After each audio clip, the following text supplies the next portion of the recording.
कैसरे room ने, हिरकल ने अपने दरबार में खड़ा करके कहा, अबू सुफियान अभी कलमा नहीं पढ़ते थे, तुम्हारा कोई रिश्ता है नबी पाक से, जिन्होंने मुझे भी खत लिखा है कि मुसलमान हो जाओ? कहने लगे हाँ मैं चचा हूँ रिश्ते में। कहा वो कैसे हैं पैगंबर? तो अबू सुफियान कहते हैं चूंकि मैं मुखालिफ था, मैंने वो सारी बातें की जो हम उनके खिलाफ करते थे।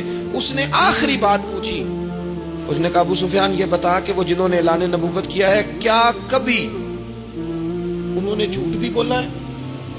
अबू सुफियान कहते हैं कि 1 मिनट के लिए मैंने कहा कह दूं, मुखालफत थी ना, तो फिर मैंने सोचा ये तो अरब की वज़ादारी के खिलाफ है, अरब में से तो कोई झूठ बोलना पसंद ही नहीं करता, और फिर मैं अगर हुजूर को माज़अल्लाह जादूगर शायर कहूंगा तो शायद किसी को 1 मिनट के लिए मुतवज्जे कर सकूं, और नबी पाक ने झूठ बोला है, ये तो मानेगा ही कोई नहीं।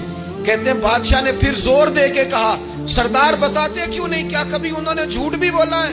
तो अबू सुफियान कहते हैं मेरे हाथ में छड़ी थी, मैंने जोर से जमीन पे मारी, मैंने कहा वो मेरे रिश्ते में भतीजे हैं, मेरी सख्त मुखालफत है, मैं उनके खिलाफ मैदानों में निकलता हूं, जंगे लड़ता हूं, कभी वो गालिब आते कभी हम आते हैं, लेकिन मेरे सामने वो पैदा हुए, मैंने माँ की गोद में भी देखा, दादा के कंधों में भी देखा, चचा के घर में भी देखा, सैयदा खदीजातुल कुबरा का दूल्हा बने भी देखा, उनकी 4 बेटियां उनकी गोद में खेलते देखी, ऐलान नबूवत करते देखा, लोगों को मुखालफत करते देखा, मेरे सामने उनके मुकद्दस बाल सफेद हुए, मेरा इख्तलाफ अपनी जगह, पर बादशाह मैं कसम उठा के कह सकता हूं उस महबूब की जुबान से जब भी निकला है हक और सच निकला है।